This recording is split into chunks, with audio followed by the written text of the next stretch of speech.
Hello there. This video is for anyone who has ever wiped and thought, well, there's nothing we could have done. That was just bad luck. But often the bad luck was a mistake that you made 5 minutes before you died. And it's all about where you decided to fight. So in this video, I'm going to teach you the tactical aspects of where and when to take fights. I'm going to start off with a fight that we won despite where we chose to fight. Then I'll show you some fundamental concepts for how to evaluate the space you're in. And then at the end, I'll show you a fight that we won because of where we chose to fight. In this footage, you can see us fighting a captain in this tiny space. There was a poxburster, some specialists and elites, but with some grenades and good reactions, we ended up winning. So after a fight like this, you might think, we played well, we did win after all. But this could have gone south very quickly. If there was a crusher wave, we wouldn't have been able to kill them fast enough. If there was a beast of Nurgle, we would have been toast. Even a single regular bomber that's downstairs, out of line of sight, throwing grenades into this room might have killed us all.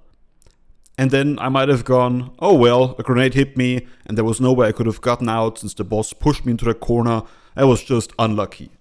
But I don't want to play a game where winning or losing is just dependent on luck. So instead I think, oh wow, I shouldn't have been fighting this boss in this room at all. That was just a disaster waiting to happen. And the higher you go in difficulty, the more likely that kind of stuff becomes. What works in Havoc 25 won't necessarily work in Havoc 35. And the breaking point where you can brute force a win is different for everyone. But the solution is always the same. Make a conscious decision on where to fight. So now, let's look at the first two rooms of Refinery Delta 17. They look deceptively similar, but couldn't be more different. And we're gonna find out why. For this, we'll evaluate them on 4 aspects. Does the room naturally support team cohesion?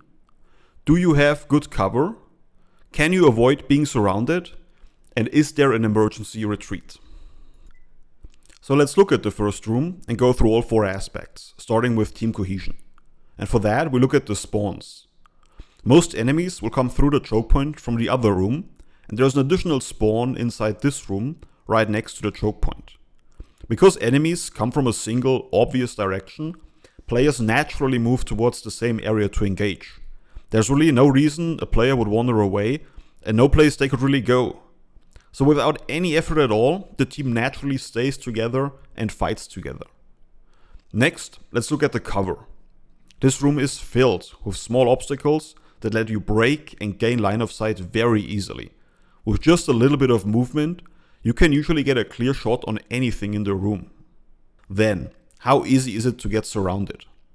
With these spawns, you can keep the entire horde in sight. Specialists can spawn from the back, but you have a long, clear line of sight and plenty of time to deal with them before they reach you. As long as you hold the door, you won't get surrounded. But what if you can't hold the door? What if a monstrosity breaks through and forces you back? Well, the room offers enough space to avoid getting boxed in, and all of the small obstacles actually allow you to better funnel and control the melee hordes.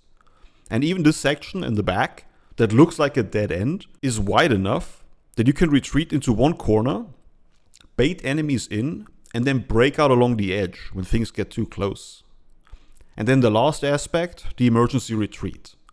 If needed, you can retreat down the ramp towards where you came from. And while it's not a long retreat, it is a good place to make a final stand. No horde can spawn behind you, your melee characters can safely defend at the choke, and your ranged characters have a great shot on anything coming towards you. So this room is absolutely fantastic to fight in. Arguably one of the best on this map.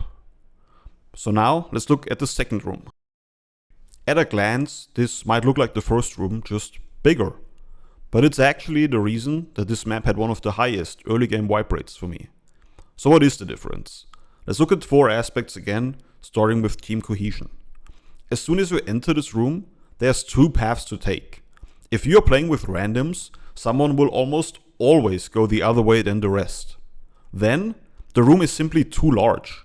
Your ranged characters will most likely look for a good spot right near the entrance to start shooting, while your melee characters have to charge all the way ahead to get to the enemies that are in the room. And by the time the actual wave spawns, your team is already spread across this huge area. And even if you are together, enemies can spawn from all directions. So if two players just happen to see two different spawns and charge at them at the same time, you're now all of a sudden split up again. Then you have these massive obstacles in the center that divide the room. If I'm on one side and my teammate gets pounced by a dog on the other side, I have to run all the way around. And if there's a group of bulwarks, I have to run back and the other way around. And in the process, I'll usually get cut off from the team myself. So in this room, team cohesion doesn't happen naturally. Every player has to be constantly aware and make a conscious effort to stay together. And that's a lot to ask for from a random group. Next, let's look at the cover. You have decent cover in the lower third, where you can gain and block line of sight as needed. But the center consists of these large containers that basically block the entire section. And in the upper third, there is almost no cover at all. So in the majority of this room, you are either completely exposed or completely blocked off. Then, how easy is it to get surrounded? While you have lots of space to dodge and avoid getting boxed in, enemies will spawn in all four corners of the map. With so many different spawns in such a large room, the pathing of the enemies is completely unpredictable, and you can never know where the enemies will come from. So you always have to keep one eye behind you. Lastly, the emergency retreat. The only retreat is back to the previous room, but that is also a spawn direction for enemies. So when a fight is in full swing, there is no guarantee you'll be able to make it there or that it's clear of enemies. In the worst case scenario, all you can do is run around in this room with enemies spawning at you from every direction. So how do you fight in here? Well, you don't. You retreat back to the good room before it becomes an emergency. When you are in the big room and hear the sound effects of a wave spawning, you don't wait for the enemies to actually show up. You instantly run back to the previous room and wait there for the wave to spawn. And I know it might feel wrong to retreat, especially before you see the enemies, and you might feel like you've already cleared the first room and you have to move ahead to progress. But except for a few specific map events, there is no infinite continuous horde spawn. Once the spawn is triggered, it will spawn all the same regardless of if you're in the first room or the second room. So you might as well fight it out in a good spot and then only move ahead once it's mostly clear. Especially for Havoc, retreating should always be your very first instinct when you hear a wave or a boss spawn. Going forward can trigger another spawn and is rarely the right choice. So if you're in a room that fails in so many aspects so badly, just go back until you're in a better place to fight. And sometimes the best place to fight is right behind you. So now I'll show you some footage of us fighting in the first room. We get a Carapace horde, 4 monstrosities, and then a whole bunch of specialists as well. But in this perfect room, it's not a problem at all. The enemies are funneled through the single choke, we have lots of space to dodge, and we are always close enough to rescue one another if needed. In the big room, the Carapace would have trickled in from all directions and we couldn't have taken them out with the grenades so fast. And then one unlucky Plague Ogre in charge would have knocked the person over the center obstacles and it would have been absolute chaos. But in this perfect room, it's almost impossible not to play well together.